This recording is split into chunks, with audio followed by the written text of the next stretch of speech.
My name is Willie Woods. I am the chairman of the Board of Trustees.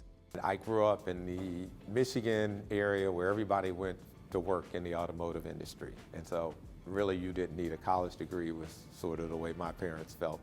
But something in me wanted to get away from Michigan and go away. And I started thinking about colleges. A counselor had introduced me to consider a historically black college, did a little bit of work around that, and decided the Morehouse story resonated very well with me. All black male college, Martin Luther King attended there, civil rights history, sounded like a good place to go.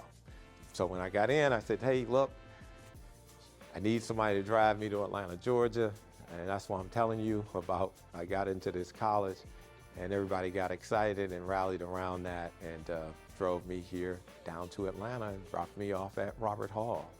And because my family didn't have a college degree, they didn't have the resources nor have the appreciation. And so my mother and grandmother kind of gathered up their savings and gave me what they had to allow me to get into freshman year.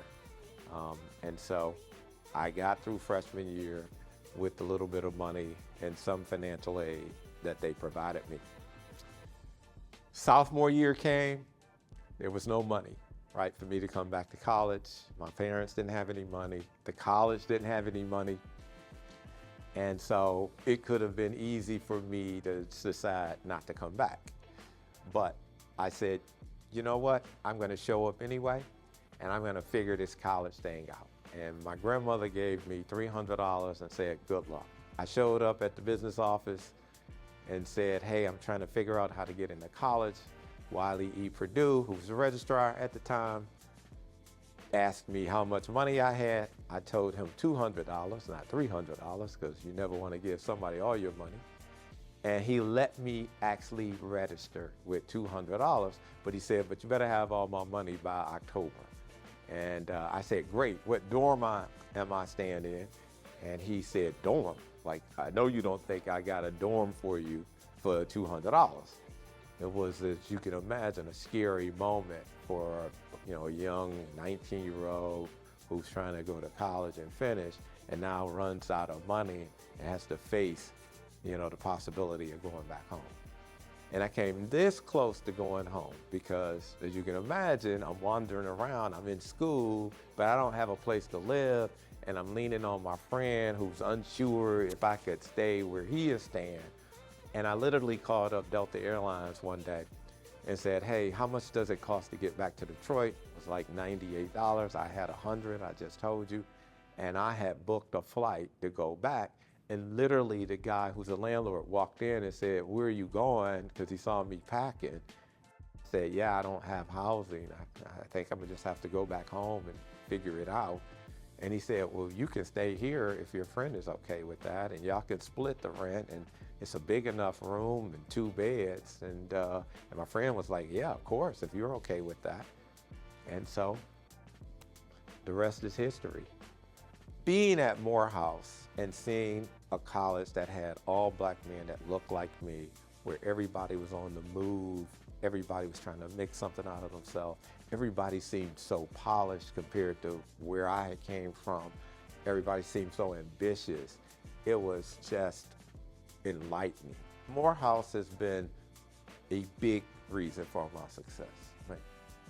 After Morehouse, I decided to go into banking, where I worked for the largest bank in Michigan, National Bank of Detroit, where I did corporate finance for small businesses in the Michigan area. Decided to go to business school after that, attended Harvard Business School, decided to pursue a career in investment banking, where I worked on Wall Street for 6-7 years, and then decided to start my own private equity firm, ICV Partners, a firm that cumulatively manages over $2 billion.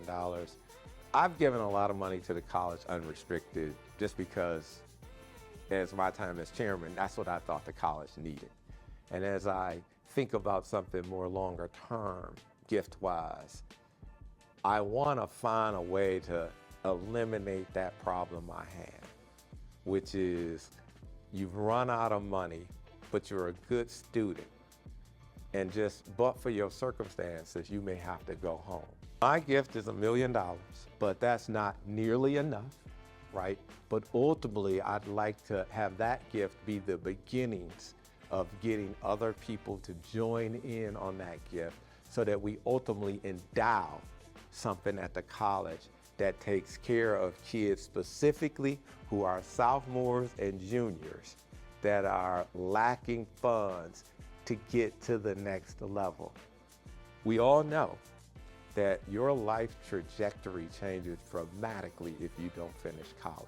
So I would encourage you to either think about my initiative, which I'm happy to talk to anybody about, how we scale that up and how we go find other donors for that, or whether it be for the new Student Center, which we need to find, $28 million for, contributing to that initiative. Either way, right, you should do something, and I ask all of you to participate in one of those projects.